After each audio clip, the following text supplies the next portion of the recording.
ఈ phone tapping కేసులో కాంగ్రెస్ వాళ్ళు కూడా దొరుకుతారు. కొంతమంది కాంగ్రెస్ కు సంబంధించిన ప్రజాప్రతినిధులు గతంలో వాళ్ళు చేసిన దందాలు కూడా బయటపడతాయి. సో ఆ కారణం చేతనే సిబిఐకి రాయలే. బీఆర్ఎస్ వాళ్ళను తప్పించే ప్రయత్నం చేసిండు, అలాగే బీఆర్ఎస్ నుంచి వెళ్ళి కాంగ్రెస్ కు ఎమ్మెల్యేలను తీసుకొచ్చే ప్రయత్నం చేసిండు తప్పితే ఈ యొక్క ఫోన్ ట్యాపింగ్ కేసు అనేది ట్రాన్స్పరెంట్ గా విచారణ జరగలేదు. బీజేపీ గవర్నమెంట్ వస్తే కాంగ్రెస్ ఈ బీఆర్ఎస్ చేసిన కథలన్నీ బయటపడతాయి. పొలిటికల్ వేవ్స్ ప్రేక్షకులకు నమస్కారం. మిత్రులారా, ఒక ఇంపార్టెంట్ న్యూస్ ఏంటంటే, ఇక కేసీఆర్ కుటుంబం ఫోన్ ట్యాపింగ్ కేసులో అరెస్ట్ కాదు.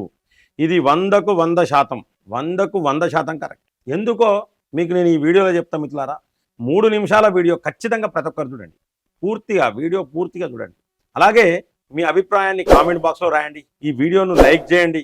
ఖచ్చితంగా సబ్స్క్రైబ్ చేయని వాళ్ళందరూ సబ్స్క్రైబ్ చేయండి. బెల్ బటన్ నొక్కడం మర్చిపోకండి మిత్రులారా. అయితే ఎందుకు అరెస్ట్ కాడంటే కారణం ఉన్నది. ఈ ఫోన్ ట్యాపింగ్ కేసు అనేది జనరల్గా ఈ రాష్ట్రం దాటింది.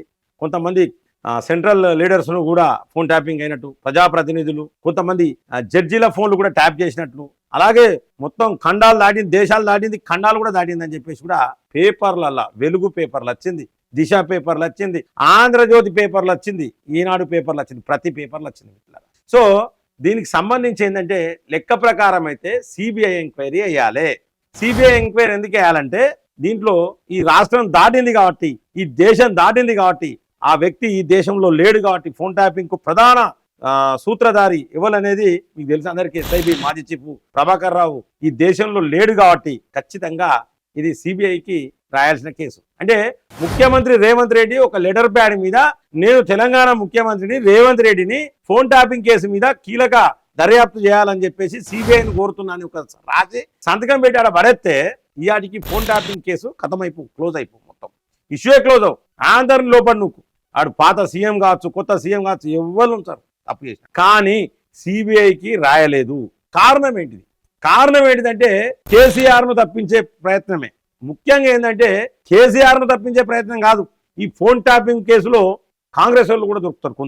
కొంతమంది కాంగ్రెస్ కు సంబంధించిన ప్రజాప్రతినిధులు గతంలో వాళ్ళు చేసిన దందాలు కూడా బయటపడతాయి. సో ఆ కారణం చేతనే సిబిఐకి రాయలే. కేవలం ఫోన్ ట్యాపింగ్ కేసుతోని ఈ రేవంత్ రెడ్డి బెదిరించి 10 మంది ఎమ్మెల్యేలను లాక్కున్నాడు.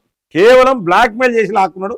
ఇక ఇప్పుడు వేటోళ్ళు ఇవ్వలేరు. ఇప్పుడు కాంగ్రెస్లకు వేటోళ్ళు ఎవరు లేరు, తగ్గిపోయారు, అయిపోయింది, క్లోజ్. ఎందుకంటే ఇక కాంగ్రెస్ మీద వ్యతిరేకత కూడా చాలా వచ్చింది. సో కాంగ్రెస్లకు వేటోళ్ళు కూడా ఎవరు లేరు. కేవలం ఫోన్ ట్యాపింగ్ కేసును అడ్డం పెట్టుకొని 10 మంది ఎమ్మెల్యేలను బీఆర్ఎస్ నుంచి కాంగ్రెస్ కు తీసుకొచ్చుకున్నాడు ఈ రేవంత్ రెడ్డి. తప్పితే ఏం లేదు. మామూలు అధికారులను మాత్రం అరెస్ట్ చేశారు. ఇందులో అధికారులలో కూడా కొంతమంది వాంగ్మూలం ఏమి ఇచ్చారంటే, కేసీఆర్ చెప్తేనే జరిగింది, ఇది పెద్దయిన చెప్తేనే జరిగింది, పెద్దయిన ఏమంటేనే చేసినామని చెప్పేసి వాళ్ళ దగ్గర నుంచి వెళ్ళి వాంగ్మూలం తీసుకున్నారు.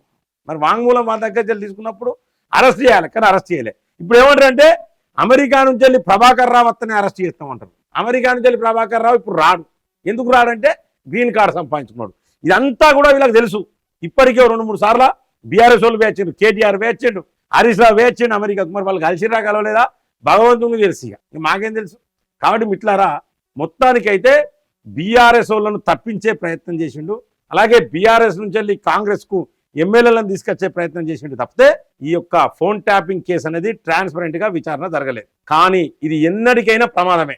వచ్చే గవర్నమెంట్ మారితే ఏమైందంటే, బీజేపీ గవర్నమెంట్ వస్తే వీళ్ళు చేసిన కథలన్నీ బయటపడతాయి. ఈ కాంగ్రెస్ ఈ బీఆర్ఎస్ చేసిన కథలన్నీ బయటపడతాయి. ఆ ఫోన్ ట్యాపింగ్ కేసులో వీళ్ళందరినీ లోపల నూకే కార్యక్రమం 2027లో మాత్రం ఖచ్చితంగా ఉంటుంది మిత్రులారా. దయచేసి మిత్రులారా, నేను చెప్పిన ఈ అంశం సరైనది మీకు అనిపిస్తే ఖచ్చితంగా మీ అభిప్రాయాన్ని కామెంట్ బాక్స్ లో రాయండి.